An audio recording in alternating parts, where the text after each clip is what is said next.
July 8న department of labour police general ఒక ఇంటర్వ్యూని ఇచ్చారు. ఆ ఇంటర్వ్యూలో ఏంటంటే H1B process and next green card కోసం వెళ్తున్నప్పుడు ఆ పెర్మ్ ప్రాసెస్ ఏదైతే ఉందో అందులోపల చాలా వరకు కూడా మిస్‌లీడ్ జరుగుతూ ఉంది అని చెప్పేసి దాన్ని ఉద్దేశించి అయితే ఒక ప్రెస్ రిలీజ్ చేశారు. సో ఇంకా ఆ స్టాంప్స్ మీద అయితే ఇన్వెస్టిగేషన్ చేస్తాము అని చెప్పేసి olg.dol.gov అందులోపలైతే ప్రెస్ రిలీజ్ అదైతే ఉన్నది. దాని యొక్క టైటిల్ ఏమని పెట్టారు అంటే investigation into H1B visa fraud and human trafficking to protect American workers అని చెప్పేసి. సో ఈ ప్రెస్ రిలీజ్లో వాళ్ళు ఏం మెన్షన్ చేశారు అంటే OIG officer inspector general and next Trump యొక్క జేడీ వ్యాన్స్ కొలాబరేషన్లో ఫ్రాడ్ టాస్క్ ఫోర్స్ ఈ రెండు కూడా కొలాబరేట్ అయ్యి ఏవైతే సిస్టమ్ని అబ్యూస్ చేస్తూ ఉన్నారో సో వాటి మీద అయితే ఇన్వెస్టిగేషన్ చేస్తాము అని చెప్పి. సో దీనికోసం అయితే కొన్ని పాయింట్స్ కూడా వాళ్ళైతే మెన్షన్ చేశారు. వాటన్నిటి గురించి చెప్పుకునే ముందు ఎవరైనా కొత్తగా మన ఛానల్‌ని చూస్తున్నట్లయితే తప్పకుండా సబ్స్క్రైబ్ చేసుకోండి. వీడియోకైతే లైక్ చేయండి. ఎవరికైనా యూజ్ అవుతుంది అనుకుంటే షేర్ చేయండి. ఆ లిస్ట్‌లో ఉన్నటువంటి కొన్ని పాయింట్స్ ఏంటంటే ఏవైతే ఫ్రాడ్ అప్లికేషన్స్ ఉన్నాయో వాటిని ఫైండ్ ఔట్ చేయడం అండ్ నెక్స్ట్ వన్ వేజ్‌కి తగినట్లుగా సాలరీస్ లేకుండా ఉంటే అవి అండ్ నెక్స్ట్ వన్ వచ్చేసి అండ్ కంపెనీస్ తక్కువ సాలరీస్‌కి అండ్ తక్కువ వేజెస్‌కి ఫారిన్ వర్కర్స్‌ని తీసుకొచ్చుకోవడం అండ్ ఆ తర్వాత వాళ్ళ యొక్క పాలసీ లోపల ఎలాంటి చేంజెస్ కూడా ఉండకుండా ఉండడం.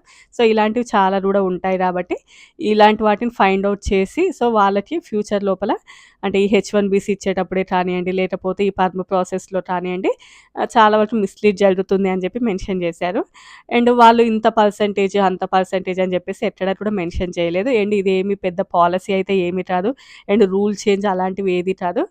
ఎప్పుడు మనం వింటున్నటువంటి ఇన్వెస్టిగేట్ చేస్తాము దాని మీద చేస్తాము అని చెప్తూ ఉంటారు కదా ఇన్వెస్టిగేట్ చేస్తాము అని. సో అలాంటిది అన్నట్లే. సో ఇది పెద్ద పాలసీ చేంజ్ అంత పెద్ద ఇంపాక్ట్ అనేది కాదు. బట్ జస్ట్ వాళ్ళు ఏంటి అంటే అలర్ట్‌గానే ఉన్నాము మేము. అంటే ఏదైనా ఫ్రాడ్ జరుగుతుంది అంటే అంత ఈజీగా ఊరుకోము అని చెప్పేసి చెప్పడం లాంటిది.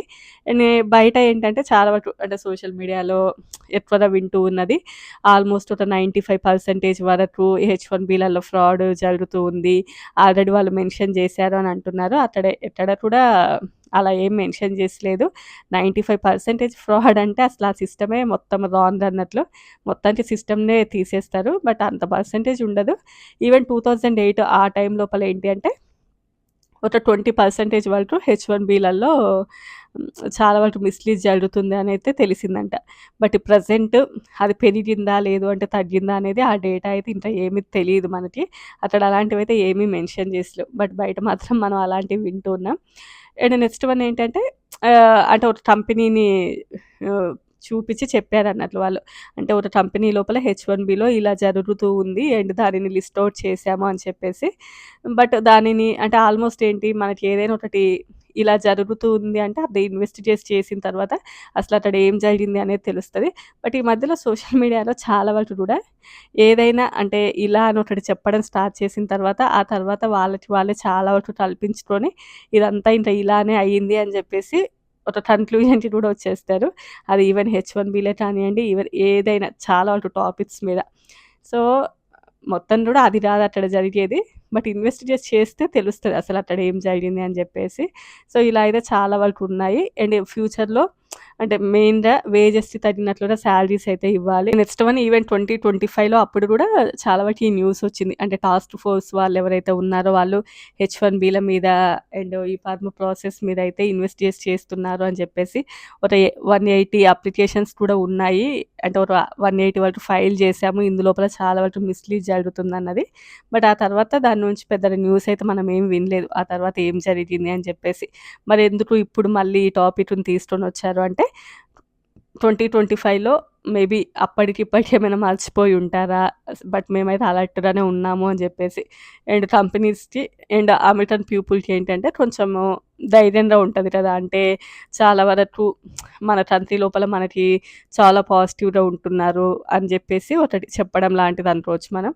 అండ్ ఈవెన్ కంపెనీ లోపల ఎవరైనా ఇలాంటి వాళ్ళు ఉన్నా కానియండి లేకపోతే సాలరీస్ తక్కువగా వస్తున్నా కూడా లేదు అంటే పాలసీలని సరిగ్గా ఫాలో అవ్వకపోయినా కూడా కంప్లెయింట్ ఇవ్వచ్చు అని చెప్పి కూడా చెప్పారు. సో ఇంకా వాళ్ళ మీద ఏదైనా గిల్టీ అలాగంటే ప్రూవ్ అయింది అని అనుకోండి అప్పుడు ప్రైజ్ మనీ ఇలాంటివి, అలాంటివి చెప్తుంటాడు కదా కామన్‌గా. సో, ఆల్మోస్ట్ ఏంటంటే జస్ట్ అమెరికన్ పీపుల్‌కి లేదు, మన కంట్రీ లోపల మనకి కొంచెము పాజిటివ్‌గానే ఉన్నారు.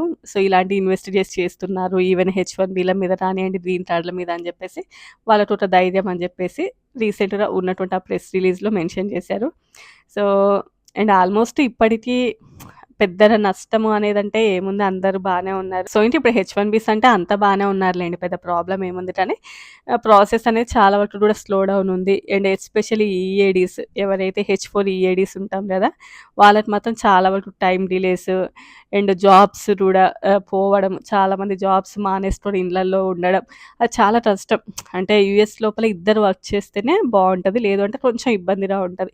ఇబ్బందిగా అంటే తినడానికి, పడుకోవడానికి ఇబ్బంది, అలాంటి సిట్యుయేషన్స్ ఏమి ఉండవులెండి గానీ, బట్ అనుకున్నట్లుగా ఉండదు. అండ్ సడెన్‌గా వాళ్ళదంతా వర్క్ పోయింది అని అనుకోండి, హెచ్-4 ఈఏడీలకి వీళ్ళు తీసుకున్నటువంటి హౌస్ కానియండి, అంటే ఇది డిఫరెంట్ టాపిక్ అని జస్ట్ చెప్తున్నాను. అంటే రీసెంట్‌గా జరిగిన ఒక సినారియో ఎక్స్‌ప్లెయిన్ చేస్తాను. వాళ్ళు హౌస్ తీసుకున్నారు. అప్పుడు తనకి ఈఏడీ ఉంది. వర్క్ చేస్తూ ఉన్నారు. రీసెంట్‌గా ఇంత అంటే ఈఏడీ ప్రాసెస్‌లో ఉంది. అసలు దాని గురించి ఎలాంటి అప్డేట్ కూడా లేదు. వాళ్ళు హౌస్ తీసుకున్నారు. దానికి కొంచెం ఈఎంఐ ఎక్కువనే పే చేయాలి. బట్ ఫస్ట్ తీసుకున్నప్పుడు ఏంటంటే, ఇద్దరం వర్క్ చేస్తున్నాం గదా అని జెప్పేసి ఆ సాలరీని బేస్ చేసుకొని తీస్తున్నారు వాళ్ళు ఈఎంఐ. సడెన్‌గా వాళ్ళకి లాస్ట్ 2 మంత్స్ నుంచి చాలా వరకు ప్రాబ్లమ్ అవుతుంది. అంటే కొంచెం బ్యాక్ ఎండ్‌లో ఉన్నటువంటి సేవింగ్స్ ఏవైతే ఉన్నాయో అవి తీసి కట్టడము. ఇప్పుడు ఆ ఈఏడీ కోసం పాపం ప్రతిరోజు కూడా వెయిట్ చేస్తూ ఉన్నారు. సో, అన్ని ప్రాబ్లమ్స్ ఉంటాయి. అది చెప్పడం మనకి ఈజీగా అనిపించినా కూడా. సో, అదొకటి. అండ్ ఈవెన్ చాలామంది ఇండియాలో స్ట్రక్ అయిన వాళ్ళకి ఇప్పటికి కూడా ఇంత పాపము యూఎస్‌కి రావడానికి ఏమి కూడా అపాయింట్మెంట్స్ లేవు. అదొకటి. ఈవెన్ ఇక్కడ ఉన్నవాళ్ళు ఇండియాకెళ్ళాలి అనుకున్నా కూడా అది ప్రాబ్లమ్ అవుతుంది. ఇలాంటి ఇంకా చాలా ప్రాబ్లమ్సే ఉంటాయి. అండ్ ఇన్ని ప్రాబ్లమ్స్ ఉంటే ఎందుకు అనంటే, ఇక్కడ ఈ ప్రాబ్లమ్స్‌ని సాల్వ్ చేసుకొని ఉంటేనే మనం ఫ్యూచర్‌లో ఇండియాకెళ్ళాక చాలా వరకు బెటర్‌గా ఉంటది అని చెప్పి. చెప్పడం ఈజీగానే అనిపిస్తది. అంటే ఫ్యూచర్‌లో మనం ఇండియాకెళ్తాము అన్నది. బట్ నిజంగా వెళ్ళాల్సిన రోజొస్తే మాత్రం చాలా బాధగా ఉంటదేమో. ఫ్యూచర్‌లో ఇండియాకెళ్ళాలి గదా! ఎళ్ళాక అసలు ఎట్లా, ఇక్కడ చాలా పీస్‌ఫుల్‌గా ఉంది గదా అనిపిస్తది. అబ్బా! అసలు యూఎస్ఏ కంటే ఇండియాలోనే చాలా పీస్‌ఫుల్‌గా ఉంటది అని అనుకుంటారు. బట్ అదంతా డిఫరెంట్. సరే, అది మనం నెక్స్ట్ వీడియో అదే చేస్తాను. చాలా డిఫరెంట్ సినారియోస్ ఉంటాయి. అవన్నీ ఎక్స్‌ప్లెయిన్ చేస్తాను. వీడియో నచ్చితే లైక్ చేయండి. ఇందులో పెద్ద టాపిక్ అనేది ఏమీ లేదు. బట్ రీసెంట్‌గా ఉన్నటువంటి టాపిక్స్ అన్నీ చెప్పాలి కాబట్టి వీడియో చేశాను. నచ్చితే లైక్ చేయండి. Bye bye.